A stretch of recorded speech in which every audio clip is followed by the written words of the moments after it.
This is where a multifaceted understanding of grace, I think, is absolutely essential. Because if we see grace only as God's unmerited favor, then it opens the door for us to live however we want and do anything that we want to do. But if we realize that grace is something more, that grace is also the power to live in victory and dominion over sin, we begin to realize that there's something really exciting and transformational about the gospel of Jesus Christ, which is really the gospel of grace. And we find this theme in Romans 1:16 and 17, which is another powerful passage. Paul writes, "For I am not ashamed of the gospel, for it is the power of God for salvation to everyone who believes, to the Jew first and also to the Greek. For in it the righteousness of God is revealed from faith to faith, as it is written, but the righteous man shall live by faith." The gospel is God's power for salvation. And salvation is not just about going to heaven someday. It's also about living in victory and dominion over sin in this life. When God saves us from our sins, do we have a destiny that will be in heaven for all eternity? Yes, absolutely. Is that important? Yes, that is absolutely vital.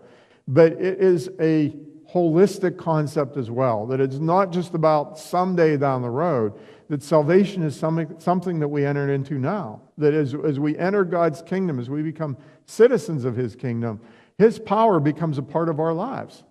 And so the power of the gospel has the ability to transform us and has the ability to break the stronghold, the dominion that sin has, the grip that it has. And I think it's vital that Christians learn how this works.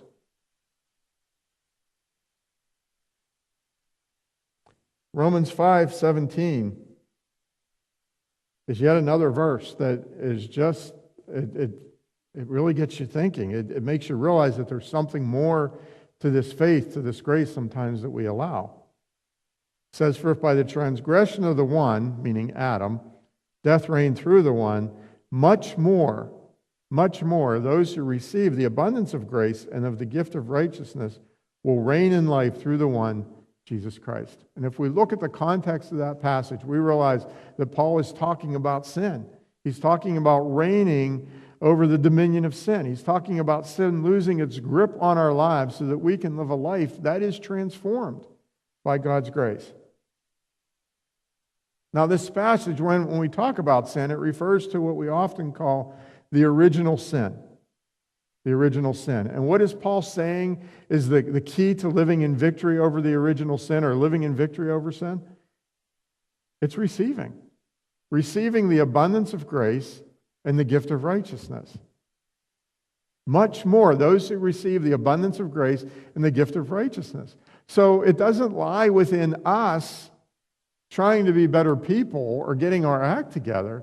The key lies within us learning how to receive the abundance of grace and the gift of righteousness that God provides for us to be able to reign and to have right standing with Him. Everything is there for us. The key is us learning to align ourselves with God's design so that we can abide.